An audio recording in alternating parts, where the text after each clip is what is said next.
I had the most number of children that I have ever seen in my 28 years of teaching that came to school not being able to speak in complete sentences. And that's not just technology. There are some other things too that can factor into that. Technology is one of the major parts of that. We as adults and parents need to put more boundaries around these devices with kids.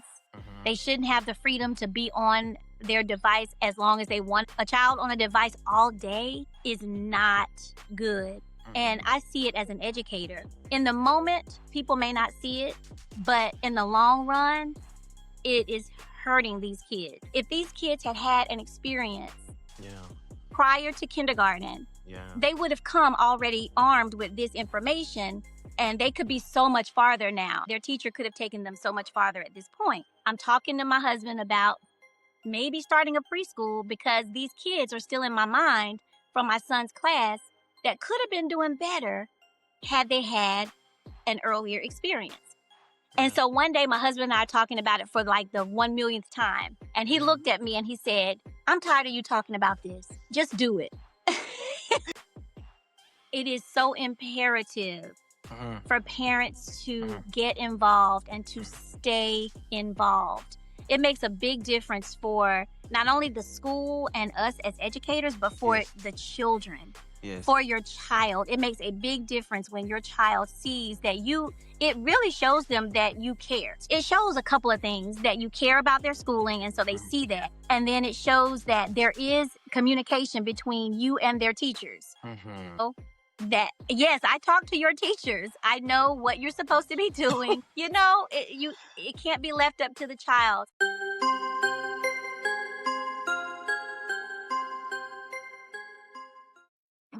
Hey, what's going on, everybody? This is your boy Kendrick, and this is another episode of Talks with Ken.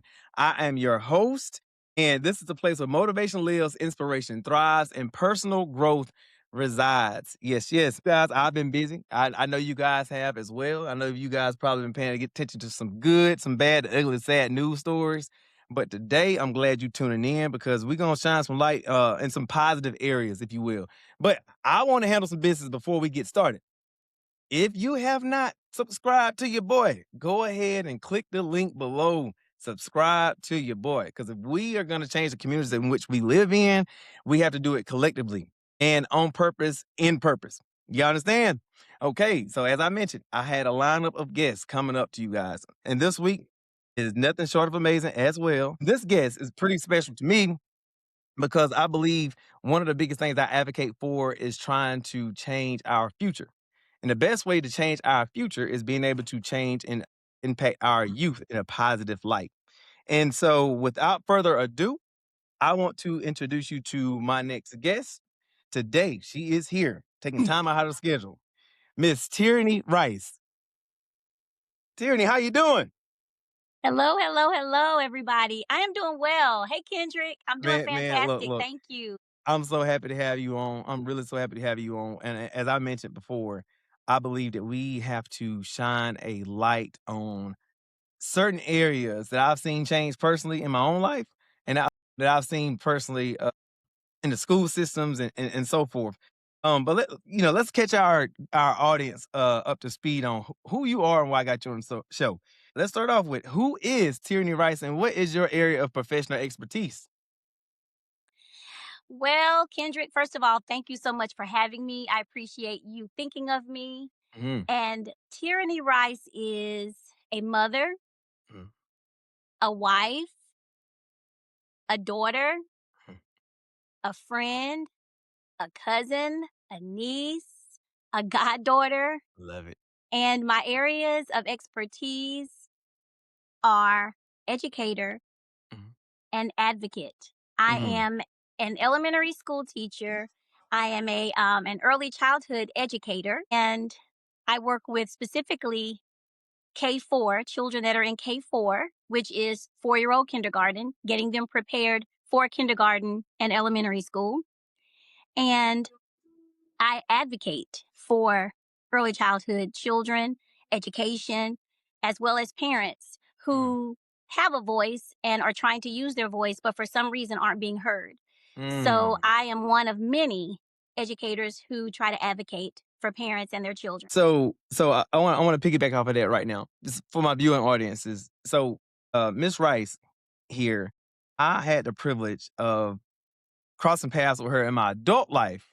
I can talk about when I was younger, but we know she almost like family from around the block. But Yeah. it's also in my adult life. She was everybody knew Miss Rice. Everybody knew Miss Rice, and when they spoke about her name, it was in a gleaming fashion. And she was definitely a big figure or a figment to a lot of these kids. And I was new to the school system. So me and my wife, it was new to the school system, and her name very much carried weight. And she loves what she does. We need more individuals like her. So I want to get into Tierney, the young you. What gave you the passion to start on that educational type of background? Well, I grew up around many educators. Mm, My uncle was a principal in Spartanburg District 7. He first started out as a teacher, mm, and his wife, my aunt. mm. They both taught in Spartanburg District 7 middle school. And so I was always around them growing up. And as a child, I played school a lot. And I apologized to a lot of my friends that I'm still close with from childhood. To this day, I apologize to them because I always had to be the teacher. I never Yeah. let anybody else be the teacher. Yeah. And so we always joke about that. I'm like, y'all, I'm so sorry. I never let anybody else be the teacher. But that was my passion right away. I had a chalkboard and we would meet on my porch and we would play school all the time. But I think that came from being around educators and Hmm. having good educators myself. In my elementary school, which was located in my neighborhood of Park Hills Elementary School, I had amazing teachers. And so I think it stemmed from there, specifically my first grade teacher, Miss Ellis. She was my favorite right off the bat. And so she always was an inspiration to me. And I think was the first to really make me want to be a teacher. And then I was around my family members. Yeah. I actually attended the junior high school, Carver Junior High School, Hmm. when my uncle was the principal there. So Yeah. again, I was always, around him. My dad was a PE teacher back in the day. So it kind of ran in my blood, really. So I just connected with it very early on. And I just what has always been my love. Whenever I was around kids, my little cousins at any event, I was always just drawn to doing things with them and organizing them in some sort of way, playing a Wow. game or something. Wow. And I think it was just in my blood really and thankfully I just was able to nurture that. So what I'm hearing is environment matters. Yes, definitely. Now, when you Definitely. when you were in that type of situation, did you know going through it, it's like this is what I'm grooming myself to be, or were you just a kid having fun mimicking what you saw? I was just a kid having fun, really, mimicking what I saw, really. I was just a kid having fun. It wasn't until I was about to enter, well, probably as I entered high school, Yeah, at that point, I yeah, knew, at that point, you start thinking about what you want to do, what you want to be. yeah, But on my list, growing up as a kid, on my yeah, list, I had things like lawyer, yeah, doctor, all the high yeah. paying jobs that we Yes. all put on our list as kids because we Mhm. see that that's where the money is. Correct. Those kinds of professions were on my list as a kid while I'm playing school. But it wasn't until probably entering into high school that I realized that I really wanted to be a teacher. And then when I got ready to enter college, I knew that that's what I wanted to do. Wow. You know, uh, I want to go back to something you said too. In my maturation process, I went to school. I wanted to be an architect, but that was actually in sixth grade. I also was trying to go where the money was. And back then in the early '90s, mid '90s, that was a lucrative position to have as an architect. And so I was like, okay, that's what I really want to do. But I find it as I found it as I went throughout life. A lot of individuals get into college, they change their majors, they don't really understand what's going on. I don't really know what I want to do. And me, I kept thinking I was an outlier, saying, I knew what I wanted to do in sixth grade. I mean, Mhm. I knew what I wanted to do in sixth grade, and I think I took a lot of proactive actions to ensure I was going in that right direction. But what I'm hearing from you, you mimicked it, but it was in you. even probably before you knew it was in you. Do you think that internal beacon system kind of helped you out in your adult life? So, I think so. Yeah, and I like the way you put it. It was always in me. Yeah. And I was doing it, although I was just having fun with it. But it was always there. And when I realized that it's what made me happy, that was the thing. And I realized that when Hmm. I graduated from Hampton University Uh-huh. undergrad Uh-huh. to deciding on Hampton. I did not know that there was an actual laboratory school on campus, actual elementary school on campus. And they called it the lab school, laboratory school. And then for short, we called it the lab school. And it was mainly for kids of employees Hmm. at the university. But I think by the time, I think that's how it was founded.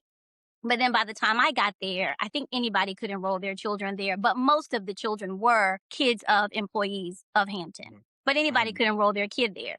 And so I think it was like pre-K to maybe fourth grade or something like that. So when I went to visit the school before I made my decision and I saw that, that sold me. Then I knew because at that point I was already happy working with children. In high school, I had gotten jobs at daycare centers during the summer where I worked with kids. So I was already realizing that this was in me. But Hmm. then when I got ready to go to college, that Yeah. was one of my main deciding factors of Hampton was because they had a lab school. And then at that point, I went in knowing this is what I know I want to do and I know that I'm happy doing it. I love working with children. I'm happy working with children. And so if this is, I'm going to have to make a living as an adult. Hmm. So if I have to do that, make a living, then I want to do it doing Hmm. something that makes me happy. And I kind of realized that early on.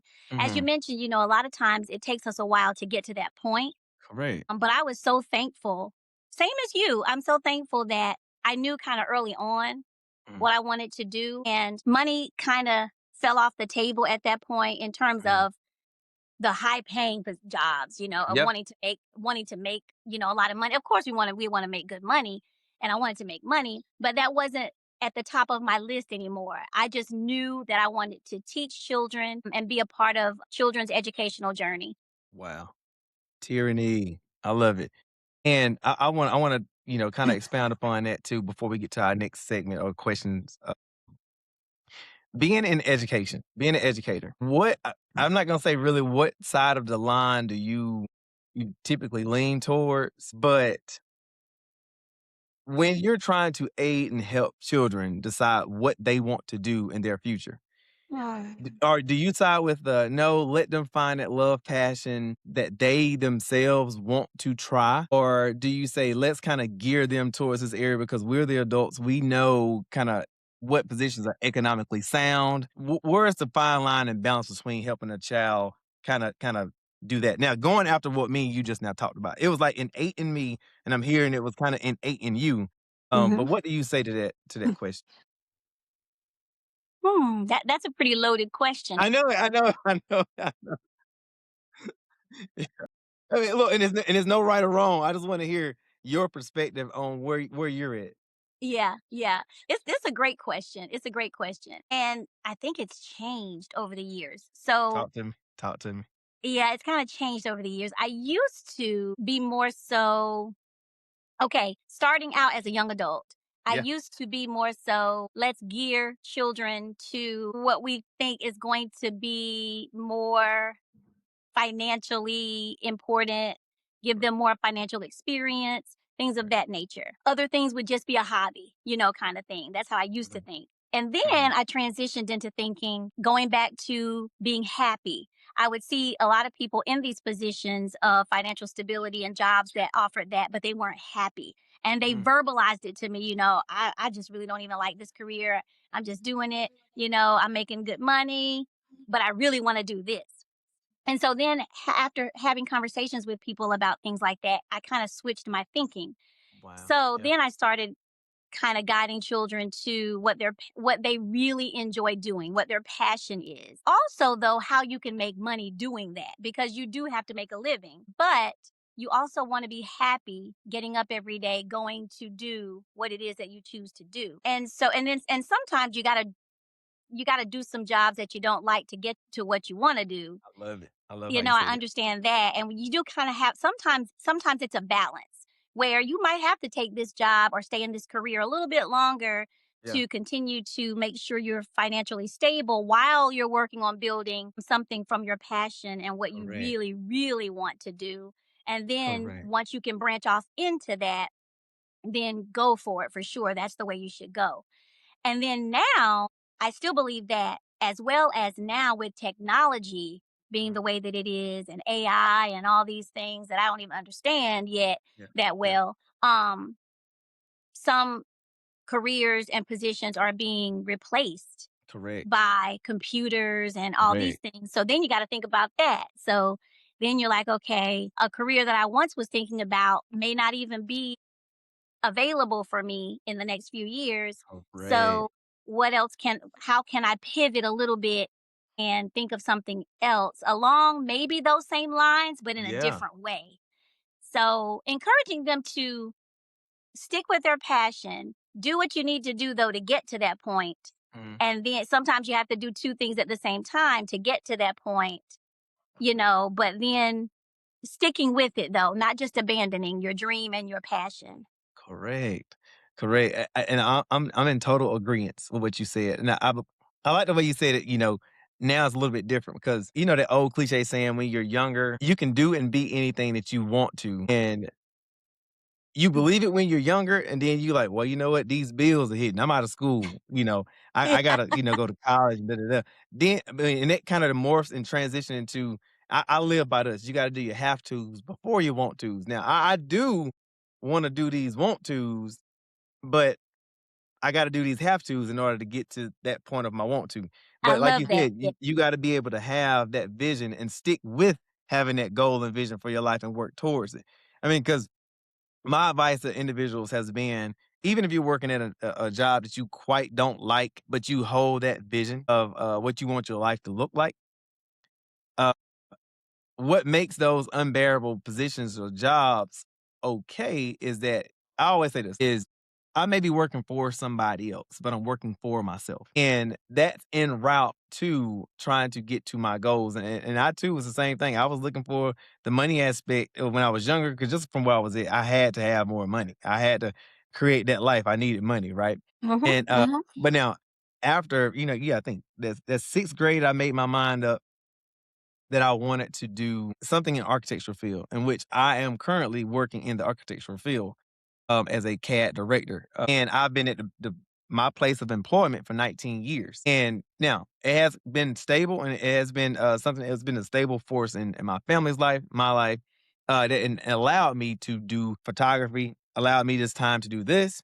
But this is my labor of love. So when you're talking about sometimes you got to do two things at once, I love that advice. And I think a lot of grown-ups right now think it's a lot, thinking it's easier to achieve what you're trying to achieve. Sometimes you gotta do 2 or 3 things at the same time to try to Mhm. get to where you're at. Yeah, I really wanna know with the adolescent, like, do you still go with the, "Hey, do what you love," but you got a healthy dose of, "Yeah, do what you love, but see if you can make some money out of doing what you love." Absolutely. Yeah, Absolutely, absolutely. See how you can make some money doing what you love. I love that. I love Because that, and and you have to decide if it's just a hobby, because we all have hobbies, which are things yeah, that we love to do, yeah, and it can continue to be a hobby, yeah, but do you want it to be more than just a hobby? If you want it to be more than just a hobby, then figure out how you can turn it into more than just that. correct, correct. Yeah, that's from an educator, Is y'all. what you're saying. Well, let me switch gears a little bit. So, like I said, after I met you, you were in the school system or whatnot, and then you you started you started a little something. Uh, I Gilmore did. Prep.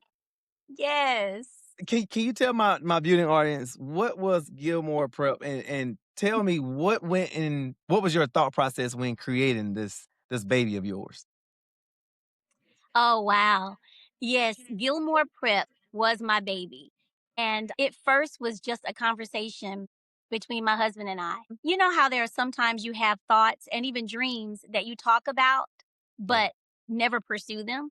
Hmm. You just talk about them. Oh, I would like to do this. And if I had this, this is what I would do.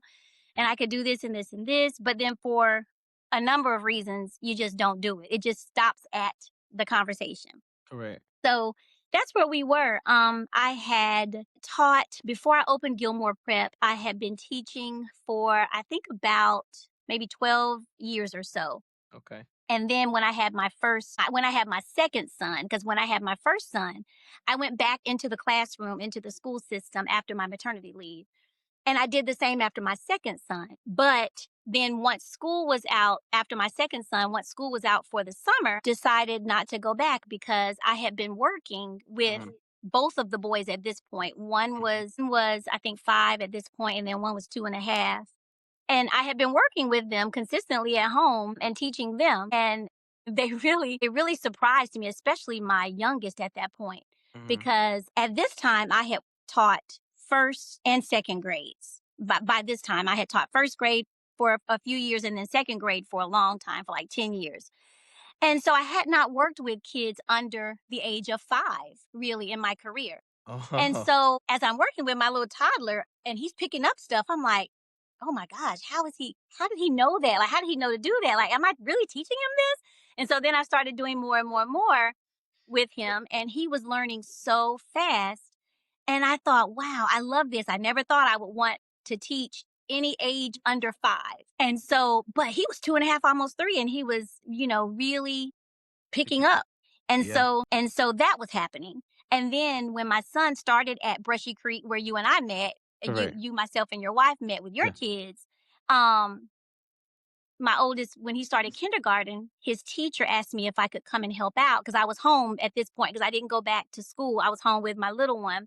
Yeah. And she said, if you have time, can you come and work with some kids Yeah. in my class? They just aren't picking up, they're a little behind, and I'm having trouble moving on with everybody else who's ready. And I said, sure. So I started going in, and immediately I noticed that the kids who were falling behind or who weren't making progress or who were having a hard time making progress, they had not been exposed to Mm, a quality early mm. childhood experience. Some of them Yeah. had not gone, some of them, their first experience in a structured educational environment was that kindergarten year. They had not been in a preschool, daycare, anything. They had just come straight from home, right to kindergarten. And so that amazed me. And I thought, wow, had these kids, and it's not that they weren't capable. They were Yeah. capable, they just had not been exposed. So Correct. as I was working with them, they were starting to pick some things up, and I could tell that they were capable. If they had had the opportunity a few years earlier prior to getting to kindergarten, they would have known their alphabet. Like they couldn't recognize half of the alphabet. They still didn't know the names of they still couldn't identify some numbers. And I'm thinking, I've been working on this with my toddler. Like, I cannot believe this. That it saddened me. And I was like, oh my goodness, if these kids had had an experience Yeah. prior to kindergarten, Yeah. they would have come already armed with this information, and they could be so much farther now. And their teacher could have taken them so much farther at this point.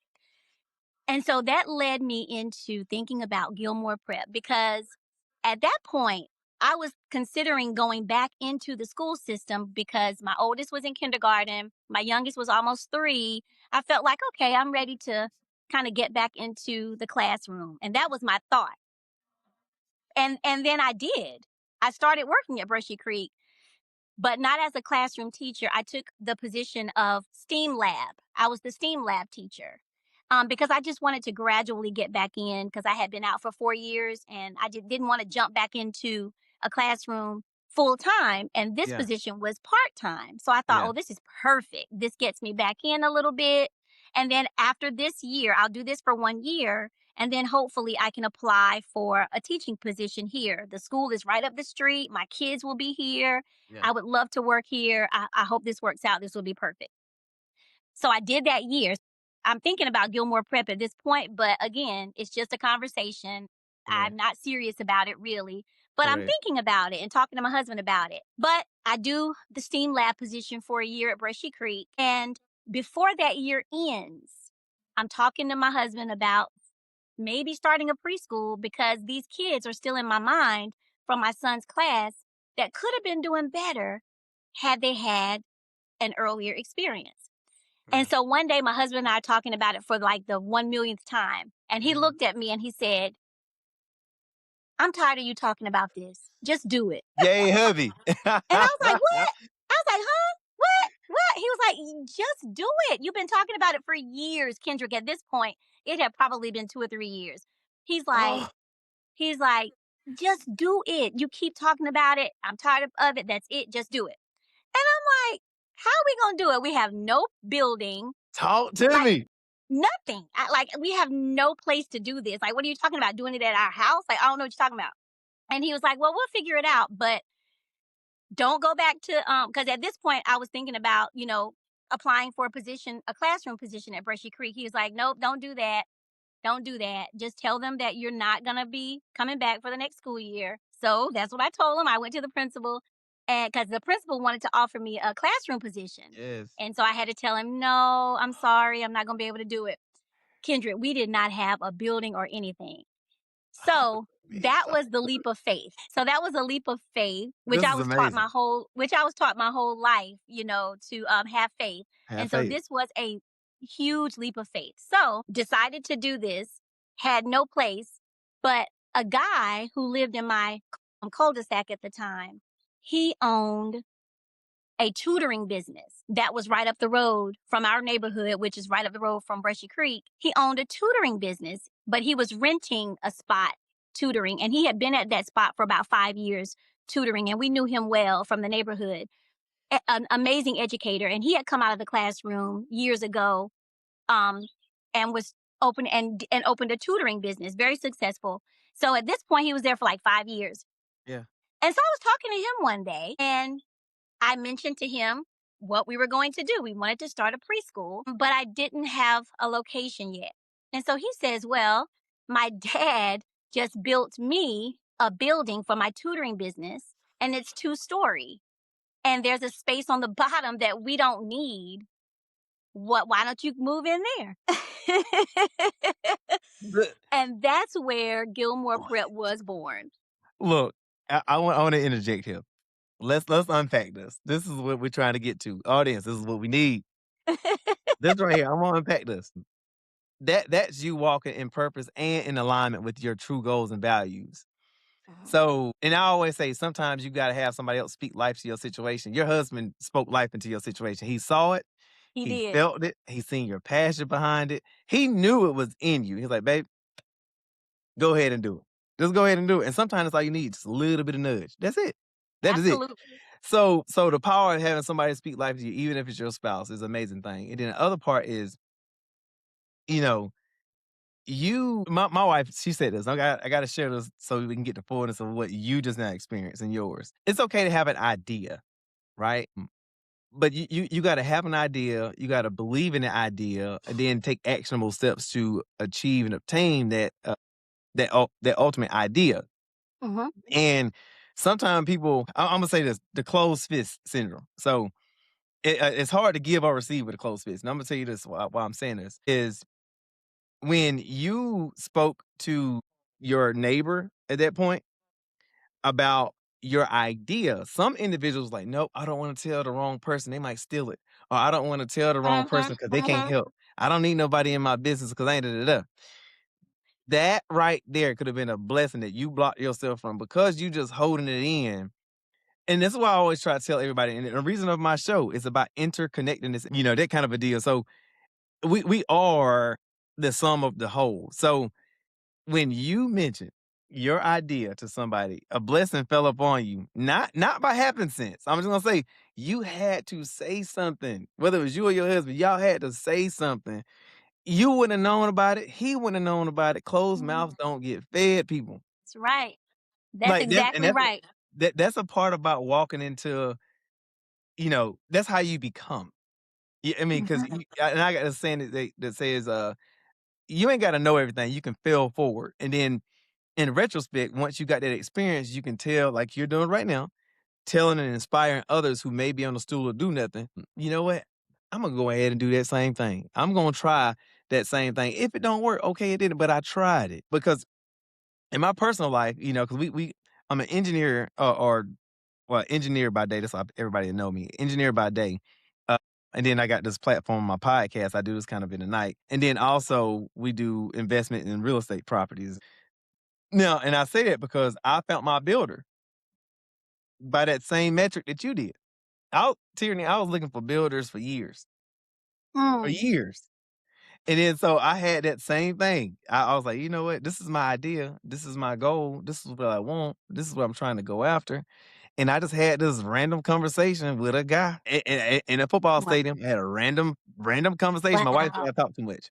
Yeah, she said I talk too much. And what happens is I had a random conversation with somebody that I kind of knew, didn't know wholly. And I said, man, this is what I really want to do. Da, da, da. I spoke, and the gentleman just watching me nodding his head. And he said, I can help you with that. Yeah, okay. Yeah, right. You can help me with that. Right? Right, Long right. story short, bills under our belt, all because of a conversation. What I'm Wow. trying to say is, closed mouths don't get fed, and don't be so afraid about the community in which you live in that you stunt or shun your own goals, dreams, and aspirations. Tierney, I like how you said that and shared that story because that's the story behind the story that I'm trying to get out of everybody on the show. Absolutely. And then because I saw that need, just Yeah, being in that kindergarten class, yeah, seeing those kids who could have been farther along had they only had an earlier experience, yeah, it saddened me. And I'm only one person. So I'm thinking, I'm not going to make a huge difference, but I want to be a part of making a difference for other children. So Gilmore Prep can be that in the community. We were just a small part of helping with a big need. And that need was exposing children so they could go to kindergarten having a much smoother transition into elementary school. And so 13 years we were in the community, and I hope that we made a difference with those. I think I counted it one time. It was thousands of kids and families that came through 13 years. And I just hope and pray that we did make that small difference yeah, yeah. in those children and their families' lives as they make progress through school. Because I know that you did. beginning is so important. Laying that foundation at the beginning is so important for kids. You you saw a hole and a gap and a need in the community, and you was like, "You know what? Why not me? I'm gonna make this happen one way or another. I'm gonna fail forward. Why not me?" Because your goal pulled you through any kind of uncertainty that you probably may have had, and that didn't stop the show. Because Imma tell you, we walked in there and, it was amazing. I mean, it was literally amazing. Huge. Everything a kid could ask for was in that facility. Like, so Oh, warming when you came in, welcoming. And of course, thank you. you were there, your staff was there, and yeah. So when you said, I hope you made a huge difference in the community. Yes, yes, you did. I'm telling you that right now because Thank I you. believe kids they're most impressionable under 12. I could be misquoting that, but they're most impressionable in it. And so when you can groom and see some weaknesses in a child early on and kinda add that positive reinforcement, and Yes. structure and teaching style, I think that goes a long way. And so in Gilmore Prep, how did you come up with certain types of curriculum? I'm not exactly sure with the teachers. Do you have to follow certain guidelines even before they get to the school aged, or do you get more freedom to add your own spin on learning structure? In a preschool, you do have a little bit more freedom to choose your educational structure, Mhm, your approach. So when I started, and as a business, mhm. there are lots of curriculum out there that you can buy. So I could have bought different curriculums, but Yeah, yeah. being that I was an experienced teacher already, Mhm. buying a curriculum is helpful if you have not taught before, and it's good to have a template to go by. But being that I had already been teaching, I kind of brought in my experience. And Oh, so I didn't buy a curriculum. What I I love it. decided to do was kind of create my own in a sense of blending some approaches together that I believed in and that I had used. So I started out with I was inspired by an approach called Reggio Emilia. I kind of Is that the used project approach I seen? now that's a different one. That's the Okay, one okay. I ended up using. Yeah, that's the one Let's I talk ended to up me. Yeah, using. let's get into it. And it's kind of a blend. So you mentioned the project-based Yeah, learning, which is what yeah. I ended up using and still use now in my classroom. But I started with the Reggio Emilia approach, and it's an approach that comes out of Italy. And it's a very hands-on approach. Children working hands-on, learning hands-on. I combined that with then the project approach because then when I went to get my master's degree, part of my master's degree focused on the project approach, and I learned it then. And I was so amazed by the approach. It aligned with the way that I like to teach, the type of teacher that I am. It aligned with that. And so I kind of blended the two. I kind of blended Emilio Reggio and the project approach together. So I used some aspects from um, Emilio, and Yeah. then project approach. And the project approach, that was the move, sing, play, read, write, that kind of a deal, like a approach. You know, is it am I misconstruing that? The project approach is mainly a student-led approach. Oh. So the students kind of lead the learning. The students drive the learning, meaning they can choose what topics they want to learn about. Uh-huh. And then as the teacher, you make sure that you can align the standards with what they need to be learning with that topic, and then you Mhm. create your activities to go along with it. And so it's a lot of research that goes along Yeah. with it too. It's research based. So I love that because children have ownership of what they're Yeah. learning. So, say, for example, if they say they want to learn more about trees, if they're fascinated by trees for some reason, then I would say, okay, we can learn about trees. Then I go and look at our standards, which are the early learning standards in South Carolina that tell what children need to be learning at what age. And then when you get into the school system, there are standards that you have to address as well for each grade. And so if I feel like, okay, I can teach this math concept through them learning about trees. I can teach this science concept. It's going to be a lot of science anyway because it's nature, trees. But I Correct. got to bring in math. I got to bring in literacy. I got to bring in all those areas that they need. If I can do that with the topic, then it's a go.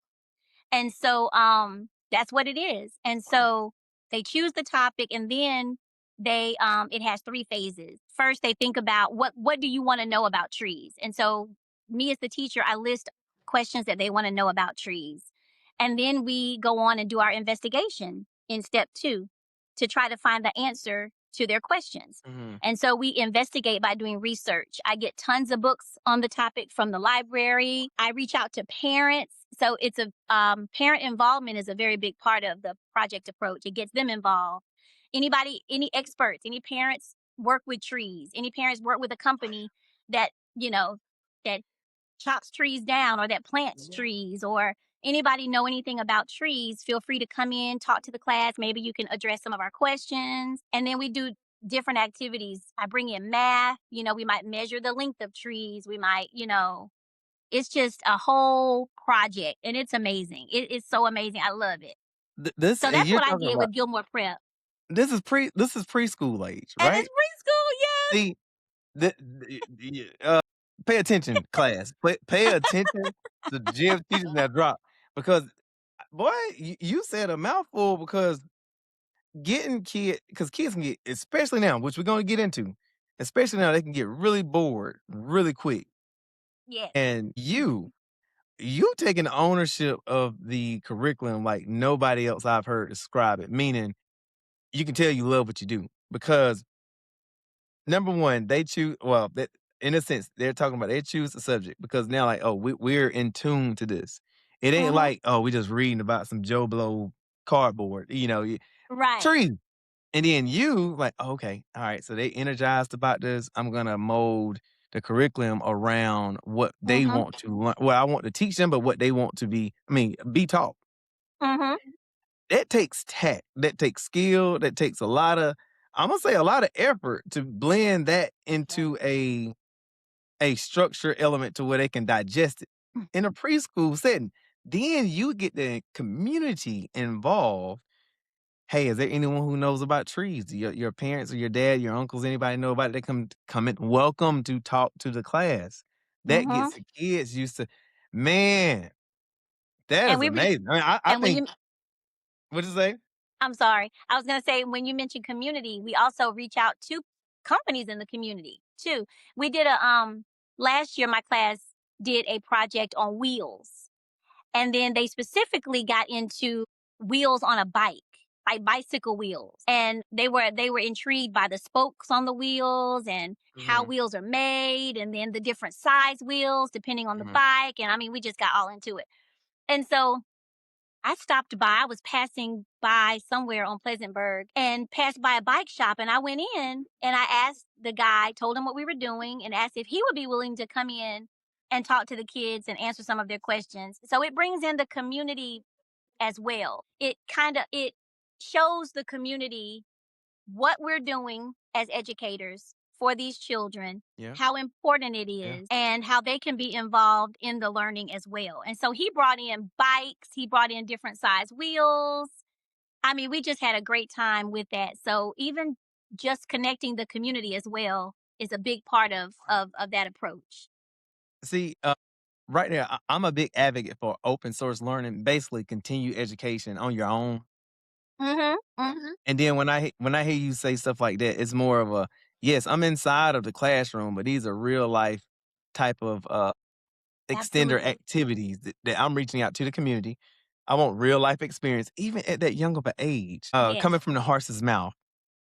I mean, that idea is like ginormous. I mean, it really is. So this is again speaking to your passion, but it is a lot of things in our adolescent years, if not done the right way, it can stunt your growth. It can stunt Mhm. your imagination.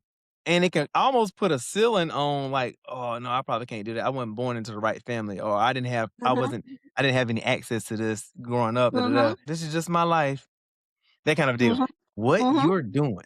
Oh my goodness. What you're doing, what you were able to do was think outside of the classroom. And I'm gonna tell my audience right now, and if this is probably the third time that I mention this, is that by you having that approach, getting them really intrigued in the subject matter at this young of age now, Mhm. that was one of the things that kind of stunted me, like in elementary, middle school, even high school. And I tell the story all the time. Me personally, I didn't care about Romeo and Juliet. I did not. I didn't. That was just me. I did not. Yeah.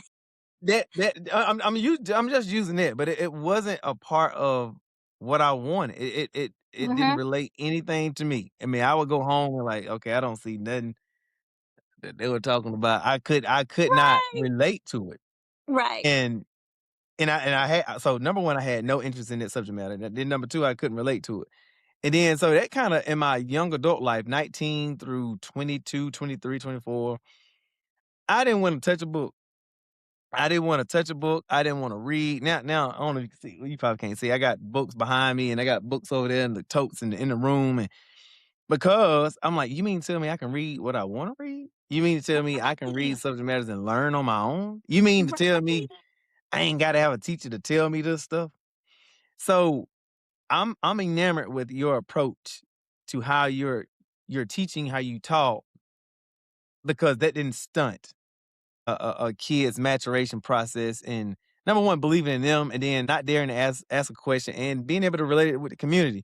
Tierney, that's pretty dope. I didn't know that. That's pretty cool. It's so That is much pretty fun. cool. It is a lot of fun, and then the last part of the approach is we invite the parents, and not only parents, but community leaders, people in the community to come in and see what the kids have learned. So once they've finished their project, we've documented everything that they've done. And so all of this documentation is in the room. Structures that they have built, if they built something, activities that they have done, everything is in the room. And parents and community members come in and they see all of it. So it's a great culmination.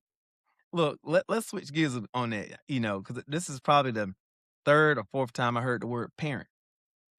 Let's talk about how Okay. big of a role parents play and early childhood development and ongoing development of their children.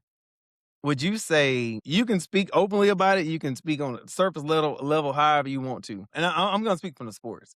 I know when a kid is playing t-ball, they need parents to come out there and help with t-ball. They got to have parent help with t-ball. There would be no practice. There would be no learning if parents did not help with t-ball. Right. I want to take that same preference to the classroom, because over the years, me and my wife, when we go and do those IGP meetings with our kids, like, man, we heard counselors all through my kids' time in school, like, man, we need more parents like you. It's like very hard to have a logical conversation when parents aren't really present for their children. Mm-hmm. Do you see that even at that young of an age in preschool, or you see, like the t-ball parents just jumping at the bit to be like, you know what, I'm going. I know we got work and stuff, but do you see that parents place a big importance on that at that young of an age, or no? Some parents do, yes.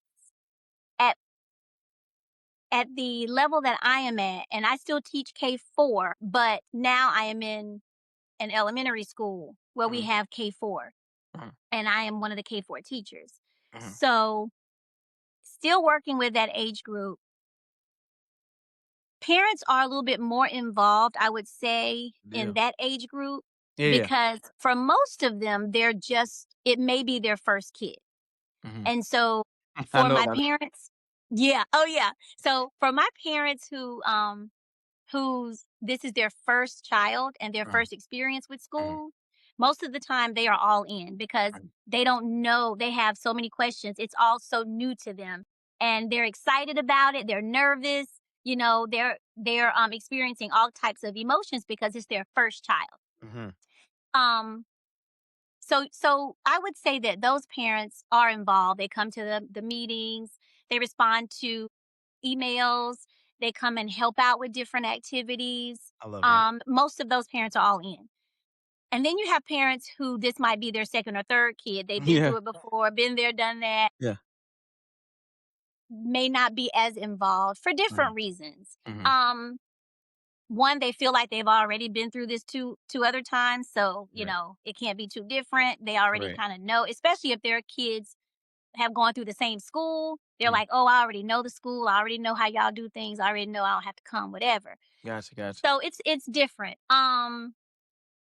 But I will say that I it is so imperative Mhm, for parents to get involved and to mhm. stay involved. It makes a big difference for not only the school and us as educators, but for Yes, the children, yes. for your child. It makes a big difference when your child sees that it really shows them that you care. Yeah, It shows them that you care about their schooling and correct. that it shows a couple of things that you care about their schooling. And so they Mhm, see that. mhm, And then it shows that there is communication between you and their teachers, mhm. you know, that yes, I talk to your teachers. I know what you're supposed to be doing. No, it can't be left up to the child to Right. tell you. Like, no, I've talked to your teacher too, and I know you're supposed to do this, you're supposed to do that. So let's get to it. Have you done this? Have you done that? And then the kids are shocked, like, I'm supposed to do that? Yes, I have communication with your teachers. So, being on the same page as I call it that partnership. It's a partnership Correct. between parent and teacher on your child's educational journey. That's what it is. You're partners on this educational journey. And if we work together, it makes the journey so much smoother. There aren't Yeah, as many bumps in the road. yeah, It just makes yeah. it so much smoother. So at this age, you have a little bit more involvement, but then there are still some who it's like pulling teeth to get them to respond and to understand what needs to be done. I I I asked that question in lieu of I've been seeing this around social media. I've been seeing it around some talk shows. I done seen it around everything, and who better to ask than someone who has expertise in the field like you do? So I'm gonna ask it. There's been this huge mass exodus of teachers in the middle school, high school ranks. I don't know if it's really much in elementary, but it's been high school, middle school ranks. as far as saying that, parents don't help the teachers out enough. We can't do it all. And you talked about the balance that you have to have between parents being tired and they leaving the heavy lifting up to the teachers. Teachers trying to do their best, but they really can't do as much as a parent can. Have you seen now this is I know you're dealing with like kids in your area that like kind of smaller, Mhm. but just being in the perimeter or proximity of the school system, you personally, have you seen that type of experiences in your area, different states, or have you even heard of that what I just now explained? Oh, absolutely. Absolutely. Absolutely. School districts lose wonderful teachers all the time. Mm, All the time. And it's usually from what I have heard from people who do leave, it's usually not always the kids per se. A lot of times it has well, first of all, part of it is the system. Unfortunately, our okay. educational system is broken. Mhm. It is. It's very broken and lots of changes need to be made. Mm, And that's an array of different things from better pay to some schools even having enough teachers working, enough help in the building, supplies, all kinds of different things. But one of the main things that people talk about is pay. So that's one of the things that really need to be addressed I agree. across the nation. That's I number one, why people leave, just feel, not appreciated and not compensated for what we do. So that's a big thing. So the system is a main thing. Okay. And then after that, it's when you mention parents, it's not having support from some parents. Back when we were growing up, Talk to me. our teachers, if they called home, sent a note home or anything saying that you did Yep. anything, Yep. it was going to be handled at home, right? Correct. Correct. Now, in some homes it's like that, but in a lot of them, the teachers get blamed for the children's behavior, so to speak. Mhm. The parents turn a blind eye to what their kids have done and zone in on the teacher. Well, what did Mhm. you do? What did you not do? He said this, Mhm. she said that. Their child taking all of their child's word and none of the teacher's word. And so teachers feeling very disrespected in that way. That Mhm. happens with some teachers that I have talked to that has happened to before. And just enough of that just kind of gets anybody to the end of their rope. Yeah. Yeah. If the teacher's not going to be supported, and then sometimes some administrators don't even back the teachers up in cases like that because they're having to try to appease the parent Correct. because the parent is threatening to go higher.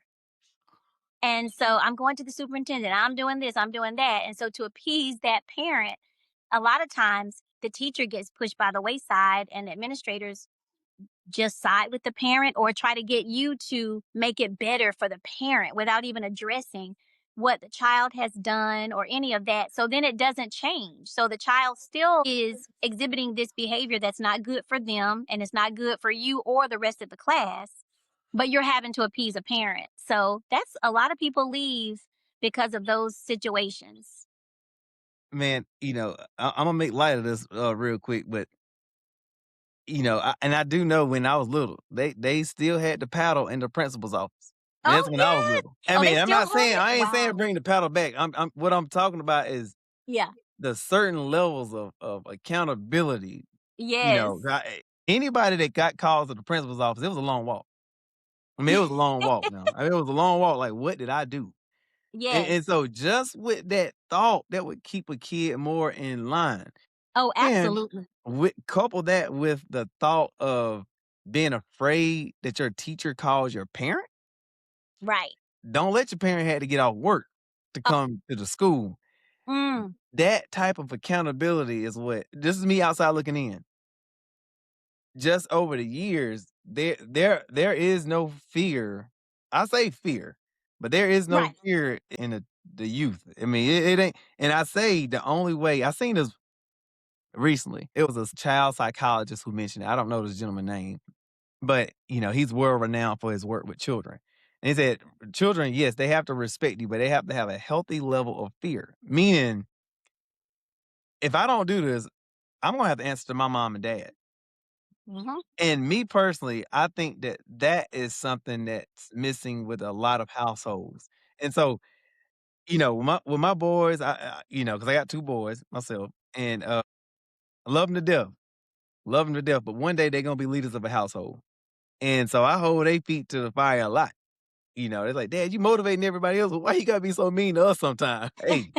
Hey, I gotta make sure y'all get it. I mean, I gotta make sure y'all Absolutely. get it. So, you know, uh, and that wasn't something that was imposed on them when they was in high school, middle school. That was at birth. We had that because it's like one of those things where they say, if you're still in a child when they're little, they won't depart from it. So, I really believe that being a present parent in that transaction when you're talking to a teacher, if the teacher was to call home and say, "Well, your kid did X, Y, and Z," before you get all the facts as a parent, just sit back and think, does that sound like something he would do at home or she would do at home? Not putting all the responsibility or the ownership on the teacher, but having a really good conversation, looking your kid in the eye. A parent know their kid. If they're present, they Absolutely. know their kid. They know when they're embellishing and stuff like that. And I think that goes a long way in my kids' maturation and me and my wife's experience with every school our kids have been in, just being present. And that's why I asked you that question. If do you see that? Yeah, it's very important, and I promote that right off the bat at the beginning of the school year. This is a partnership. I need you. Hmm. I can't do this by myself. Educators can't do it by themselves. We need you. And I try to make them know how important they are in the process. Like, I need you. I cannot do this without you. You will see even more progress Hmm. in your child Hmm. when we work together. Wow. And something I always tell parents too, you mentioned, would they do that at home? I have to talk to parents a lot about that because um sometimes, because home and school are two different environments. For the most part, kids are going to be who they are in both places. But in some instances, they can be a little different at school than they are at home and vice versa. Mhm. For many Okay, talk reasons. For many reasons. For one, to just name a few reasons, they're around different people at school. Those friends are not at your house. These friends that are in their class, they're not in the home with them. So they may do things in the classroom with these particular friends that you won't see at home because those friends are not in your home. So you're Right. not going to see those things. Because I've had parents say to me, well, he never does that at home. But I'm telling you that I saw this with my own eyes here I in the got you. classroom. I would not be telling you this. I Yeah. would not be making this up. This has happened in the classroom. I don't deny that they don't do it at home. I don't deny that. But this is not at home. This is not at home. And this is not at home. But this is in the classroom. And so for some reason, they feel it's okay to do that here. Mm. So let's talk to them about not doing that here, that is not appropriate. So I have to talk to parents about that too, because it can be, it's different, especially if it's an only child too. Uh-huh. Because if I have a kid who is having trouble taking things from other kids or not wanting to share things with other kids, taking things right away from kids, not wanting kids to be using what they're using, just being very, no, you can't have this, and no, don't sit by me, and no, and this, and no, and that. And it's an only child. I understand that because guess what? At home, they have everything to themselves. So it's perfectly normal that they might not do that at home. Mm. No, they're not gonna do that at home because they don't have little Johnny at home to take anything from. Well, I've never seen him take anything from anybody, and you won't if he's the only one at your house and he has everything at his disposal. He doesn't have Yeah. to take it. He's got it right there. but Correct. but in the classroom, it's three people that are allowed to work with these magnets. Three people can be here at a time. He's not used to that, and it's okay, I understand that, but we need to work on that with him because he's Mm. constantly taking them or hitting somebody with them or throwing them at somebody, and they're trying to build with them just like he is. So let's help him to learn that while at home you have them all to yourself, these magnets, Yeah. Yeah. but in other places you might have to share with somebody. See, and you mentioned it. I'm gonna talk about this because now this is a little bit sideways conversation, but I seen recently. I don't know if it's passed or not, but it was in Atlanta, and it was due to this curfew. They said if your kid gets arrested, we're gonna hold the parent accountable. Mm. I want to ask you about this topic. Now, because you just now shine some light on a situation that I don't think I've ever thought about. Because yeah, a kid will probably act one way at home, and they can turn up when they at school because they're around their friends in a different way. And I've seen that, personally, like, as they grow up, they just introduce them more stuff.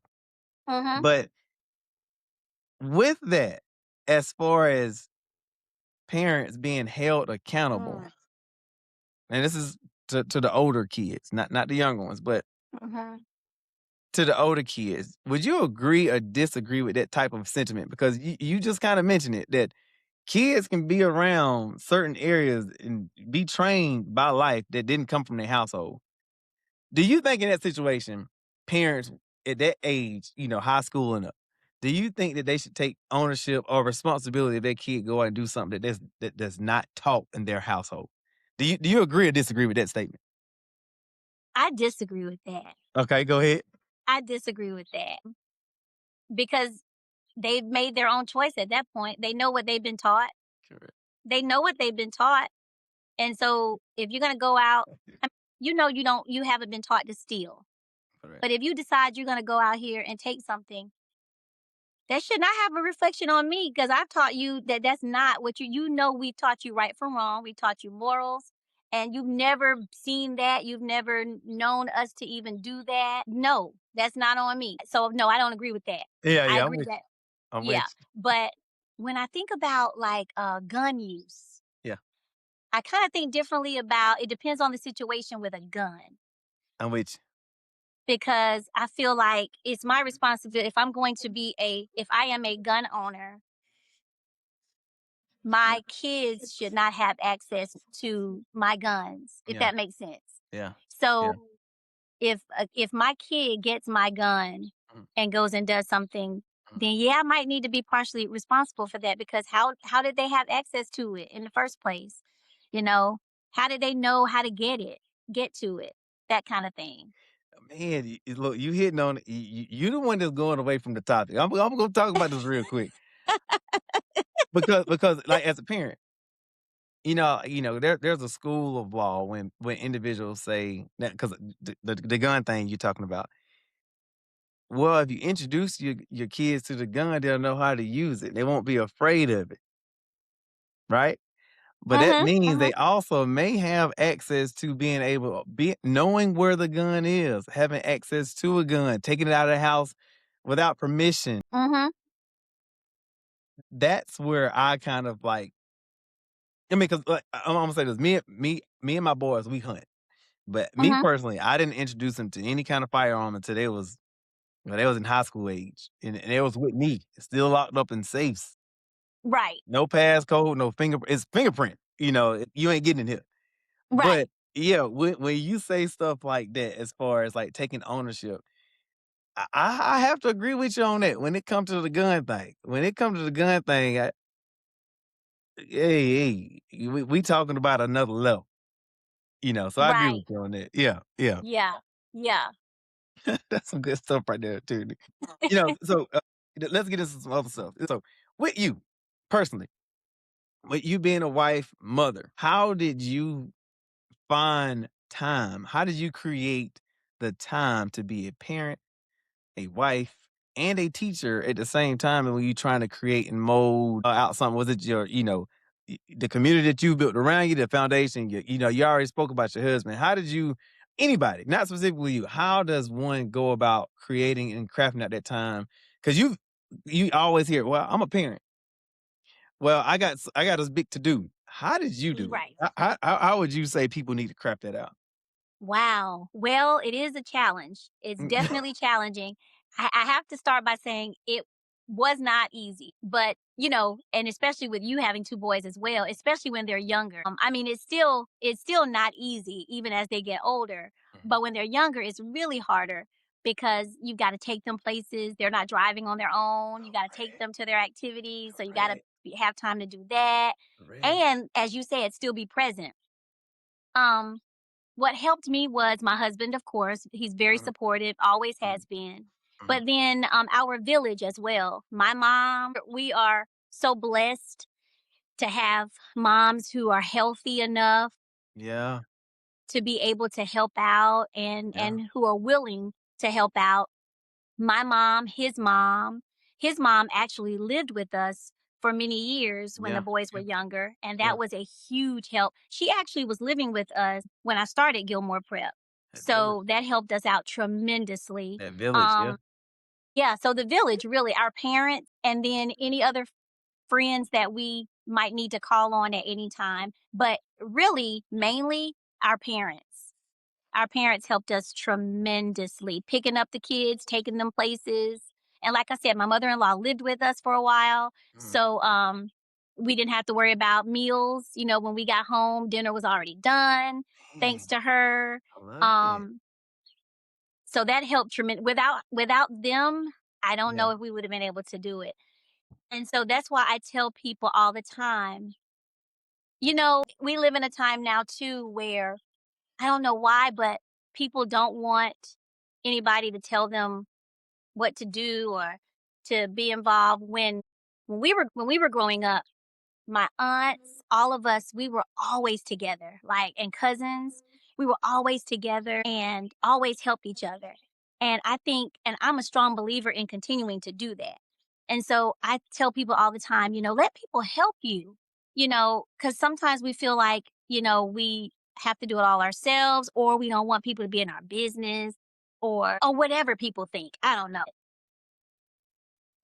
We have to be open I agree. to help. We have to be Yeah. open to help. And we were just so blessed and grateful that our moms were able to help and were willing to help.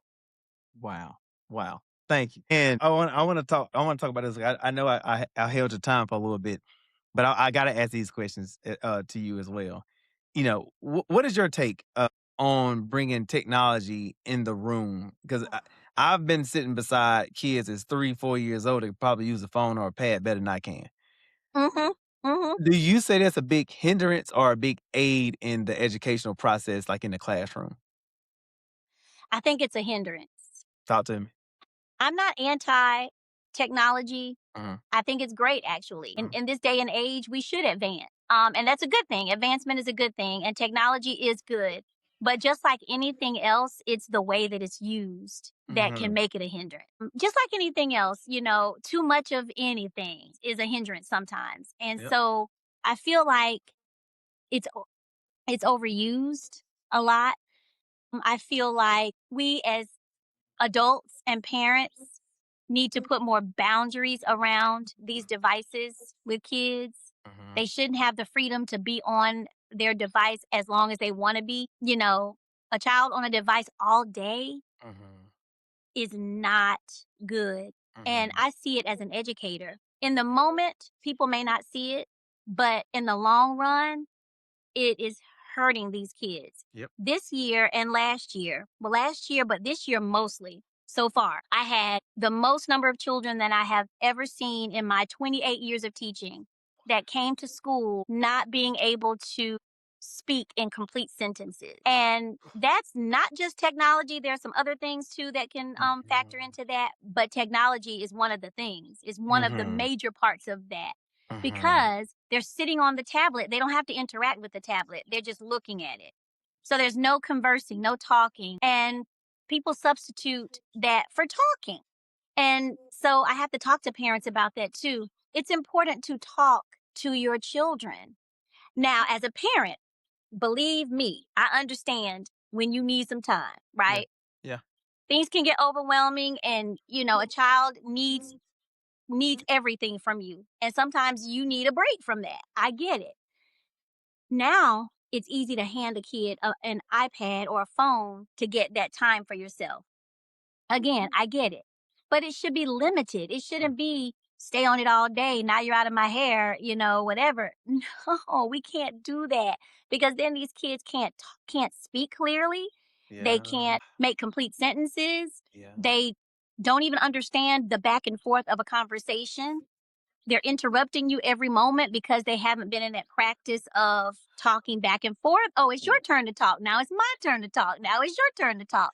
People think that that stuff is natural, and it does not come naturally. You have to teach kids how to do that. And how do you teach them how to do it? By doing it with them. Kids don't Wow. come out knowing how to carry a conversation. They learn it by watching people converse and you and them converse with you. When they see us on our phones all the time, then they don't see us talking. We're not showing them how to have a conversation if we're Mhm. not talking to them. So it has been a hindrance. And so that makes our speech teachers have to work overtime as well. There's so many kids now that have to have speech therapy.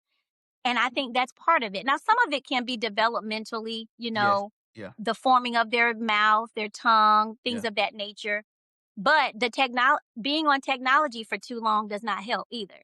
Mm. So that is so important. It's so important that in our last meeting at the end of the school year, our principal held a special meeting. He said he had just been called into a principal's meeting and he was bringing the information back. And the information was that the use of technology in the classrooms has to be decreased starting this year. Oh, Because even in the classrooms, they're using these. Yes. Yeah, I was so happy about that, Kendrick. I'm so happy about it because he started the meeting by saying, some people are not going to like this. So we didn't know what it was. We were thinking, what's happening? Is somebody leaving? Like, what's going on? And then when he said that, we were all like, that's wonderful. Like, this is great news. This is wow. great news because they're on these Chromebooks way too much. Yeah. And so, yeah. And part of it is because the district, not that the teachers are, not that the teachers are wanting them to be on the Chromebooks, but because of what they're being asked to do with the kids. Correct. Correct. Most of it is on the Chromebook.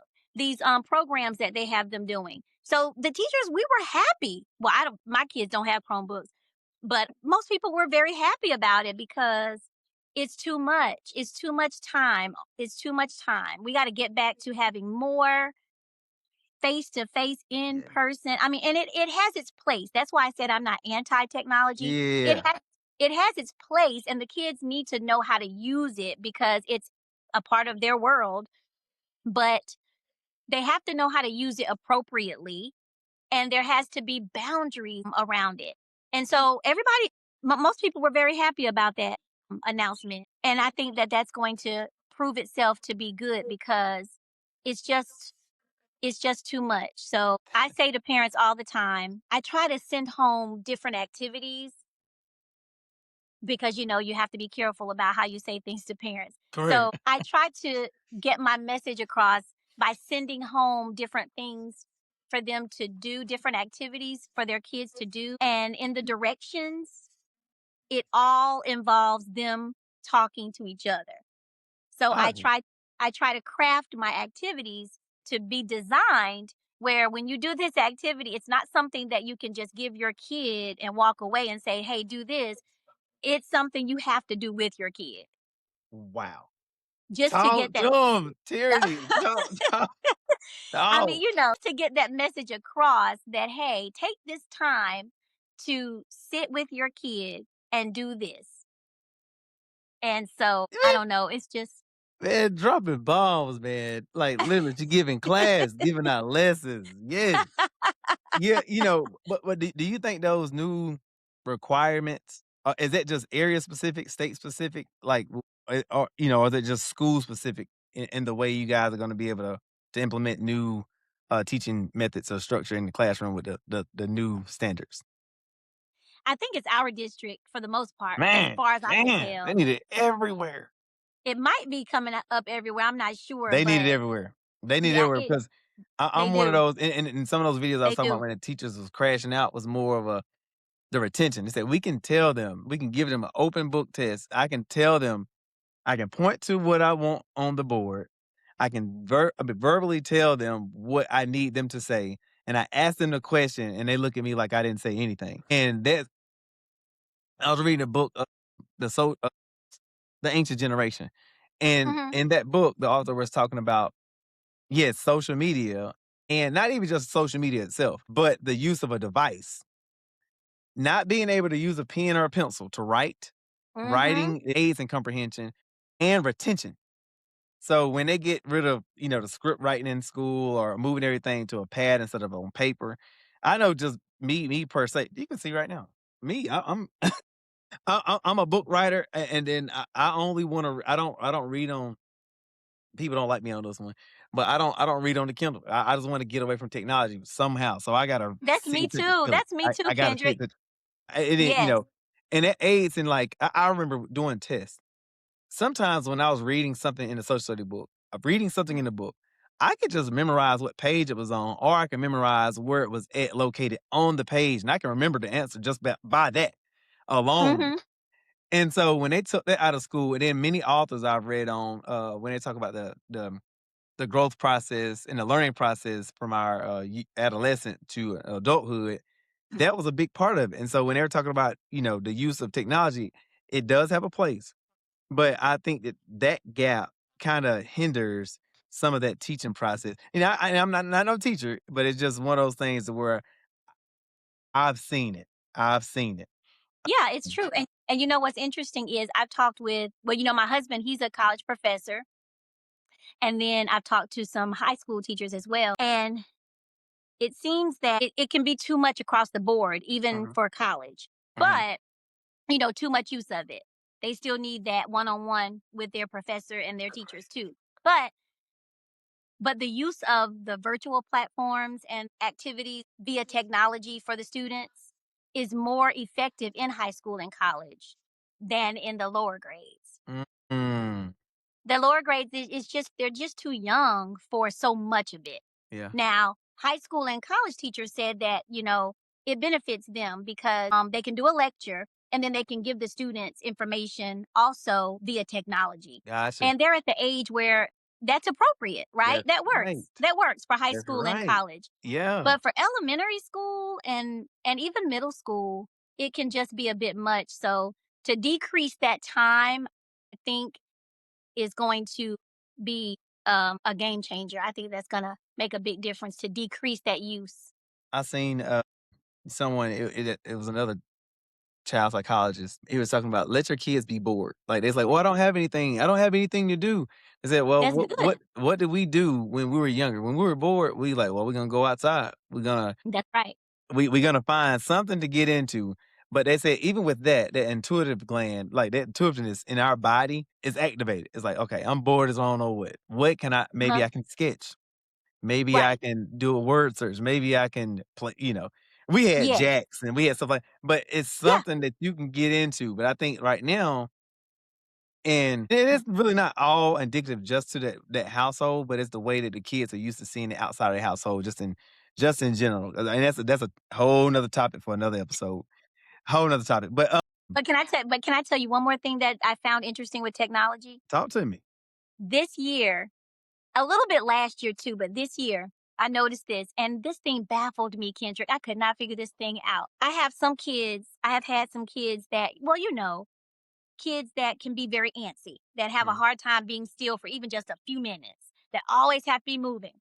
Always have to be moving, even during story time or during a lesson or something where you need them to be still for a few minutes. They Yeah, can't. It's yeah, just a challenge for them. yeah. So, for young kids, you have to build in time in your classroom schedule to have some time for movement. And so we always have time for movement. But then you do have some time where you do have to sit for a few minutes so you can hear a story, get a lesson, hear my lesson, do the activity, and then we're going to move again in a little bit. And so that's how I use technology a lot is for movement. So there's some really good See, I like that. there's some really good programs out there for kids that it promotes exercise and all that too, which is great. And so the person that's on the screen is usually doing movements that the child is supposed to mimic, or they're telling the child what to do. It's not a situation where you're just looking at them. You're engaging with them. Telling you to jump or telling you to do this or do that, and then you're doing it, right? Yeah. So I'm looking at my kids, my two or three kids who can't be still during a lesson, right? And I tell them, you're gonna move in about 10 minutes. We gotta finish this first, and then we're gonna do a movement. When we get to the movement, they don't move. They want to sit down. Yes. And so I'm looking at this like, now you couldn't even be still for 5 minutes over here. Now you can't. Now you have the opportunity to move, but you just want to stand. They either stand and look at the screen or want to sit down. And I'm like, no, no, no, you got to get up. This is your time to move now. You got to get up. 2 or 3 kids last year and this year. And I was talking to my colleague. I was like, I don't understand this. When you have the opportunity to move, Mhm. then you want to sit down? Like, I just don't get it. Help me out with this. And after she and I talked about it for a few days, she came back and she said, "You know what?" She said, "I think I figured it out." She said, "It's these iPads." I said, "What do you mean?" She said, "Because think about it. When they're on a phone or an iPad, they're looking at whatever is happening. They don't have to engage in it. They just sit and look at it. But what we're putting up for them to move, you're supposed to engage. Like it's for you to be moving like the person is telling you to Oh, move on the screen." man. I was like, "Oh I think my gosh, that makes I total think you're sense. right." It That makes makes so total much. sense. So that's another reason why this thing is just it's it just hinders the development, because not only do they need to be able to develop cognitively, Yeah. but physically. Physically, you got to be able to move, and do different things for your development. So that's Wow. all. That's a problem too. But isn't that interesting?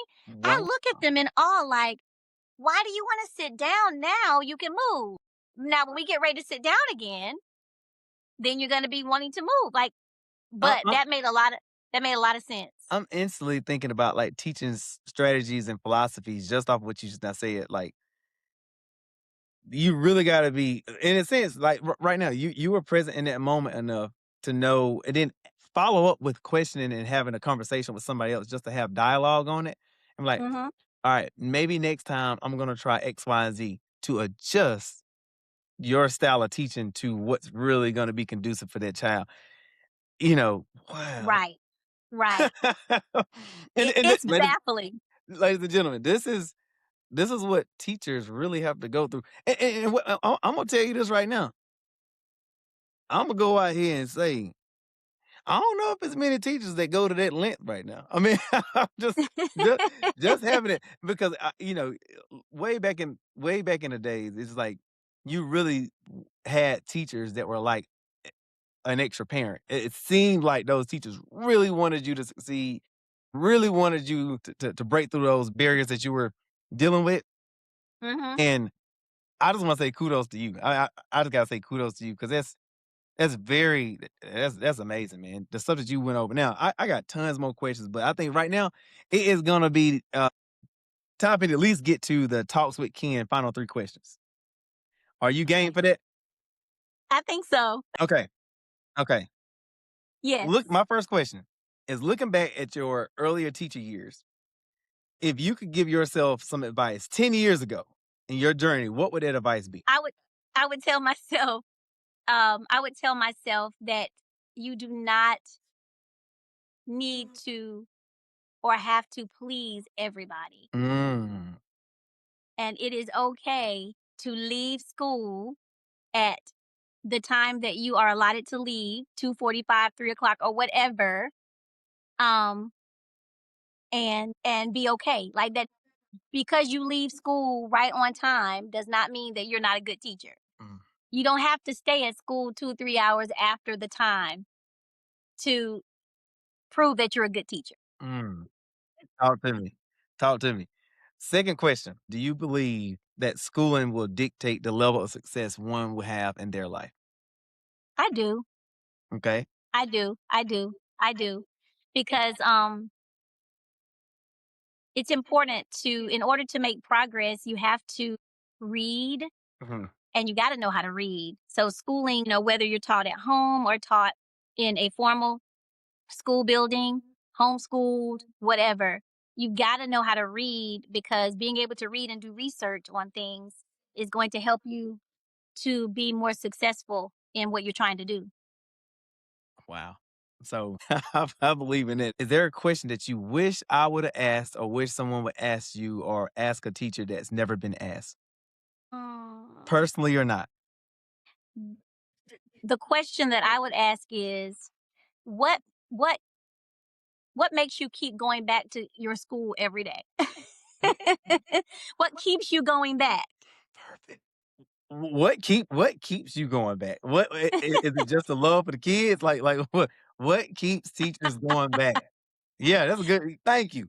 That's oh, no. And the reason that one pops into my mind so quickly is because I think about it all the time. Because there are some days that I don't want to go back. That's why I asked the question. There are some days that a lot of us don't want to go back. There are some days when I have colleagues that are leaving the building saying, I don't know if I'm going to come back tomorrow. I might be sick tomorrow. I Yeah, might be yeah, calling out yeah, tomorrow. yeah. And myself included. But guess what? We're Go back back. the next You morning go saying, Good back. morning. Mrs. Rice, bro, you And the reason for me, I can speak for myself personally, is because it's funny. I ask myself that. And yes, it is because of the love for kids. But I tell people all the time to be a teacher or Mhm. any type of educator, Mm. it can't just be about love. Yeah, It's got to be more than yeah, love because yeah, you can love something and leave it. yep. Like, In relationship. Yeah, same thing. Yeah, absolutely. yeah, So love is a big part of it, but yeah, but for you to keep coming back, it's got to be more than just love. yeah, yeah. You got to, it's just a part of you. It's the mission that you know that you have been put on. And with all the frustrations that comes with it, the broken system of the brokenness of the education system, and and the other challenges that come with it from day to day, what keeps me coming back is knowing what God has put on my heart to do, what Mm, my purpose is, what purpose he has given me. And I know that I can do it. I can do it, and it is for me to do because mm. he wouldn't have given it to me if that were not the case. And it's who I am. And it's what I'm supposed to do, and it's just who I am, and so I've got to show up for it. Oh, And in turn that overflows onto the children. ladies and gentlemen, that's bigger than life. That right there is her why, her purpose. That's bigger than life. That's a good reason to go back. That's a reason why I do what I do right now. Is there any cause or any kind of philanthropic work that you're a part of that you want our viewing audience to go support? Take a look at, or anything locally that you're doing. But one of the things that I'm doing, Kendrick, is advocating for early childhood education because there are a lot of places that we in the education field, in the early childhood education field, call childcare deserts. Mm, There are lots of childcare deserts around, meaning that there are not enough childcare facilities in many locations. So parents don't have a lot of options for childcare. So then they either don't put their kid in childcare and they start school not being as prepared as they could have been, or they just can't afford it because the only options that they do have may be too expensive for them. So we need more options. mm, But for that, we need more government funding, consistent government funding. So what your viewers could do is reach out to our legislatures and advocate on behalf, speak up on behalf of early childhood education for children. We need consistent funding. And the more they hear from us, hopefully, the more changes will start to be made in that regard. But federal funding, consistent federal funding is very important. We saw during mhm. COVID that was uncovered during COVID that there just was not an, Yeah, and that's always been the case. But of course, yeah, it took something like COVID to correct. bring it to their attention that federal funding just has to be established consistently for early childhood programs because daycares and preschools, those are businesses that are funded by parents paying the enrollment for their kid to be there. That's Mhm, it. So mm, that's the money that the owners have to pay their bills, to keep the lights on in the daycare, to make sure they have all of their materials for the kids, yeah, to pay the rent if they're renting a space or mortgage if it's their own building. All of that comes just from what the parents pay. Like there's no other funding that can help to subsidize those costs. So wow, consistent federal funding to help out with that would be a game changer. Then more people awesome, can open up places so that there are more options. So that's something that is very important to me and near and dear to my heart. awesome, awesome. Friends, family, y'all done heard from Mrs. Rice. I hope you guys will also take the words that she said and also help her on the mission collectively for us because we are a community. And if we want to see the change, we got to be the change first. So, Tierney, I want to say thank you for coming on the show today. I really do. I actually think I might have to have a part two or something with you too, man, because you do pretty good. And tell the Mister he might be on deck. You know. No, Aw. but you guys are wonderful what you do. You are definitely wonderful at what you do, and you didn't have to come on the show, but you did. And I want the viewing community to let's do our part so we can be the change that we're trying to see. And ladies and gentlemen, I hope you took a lot of notes today. I know I did. And if you need to play this back, if you need to have these hard conversations with your kids, if you need to have these hard conversations with your the school that your kids partake in or the area that you are a part of, please go ahead and do so. And I wanted to do my part to bring this wonderful individual on today to speak about that so that we can start to have more conversations in there and be more present in what your kids got going on, please. And be more Yeah, active with what your kids got going on because we have to first start in the household and then that can go out into our community. Ms. Rice, I will absolutely. let you go, and I really appreciate you for being on yet again. And until next time, this is Talks with Ken, y'all. Thank you, Kendrick. I'm so proud of you Yeah. and happy for you. And Yeah. you are a wonderful individual. Oh. And continued blessings to you and your family and everything that you're doing. And thank you again for the opportunity. I appreciate Oh, it. man, thank you. Till next time, y'all. Peace.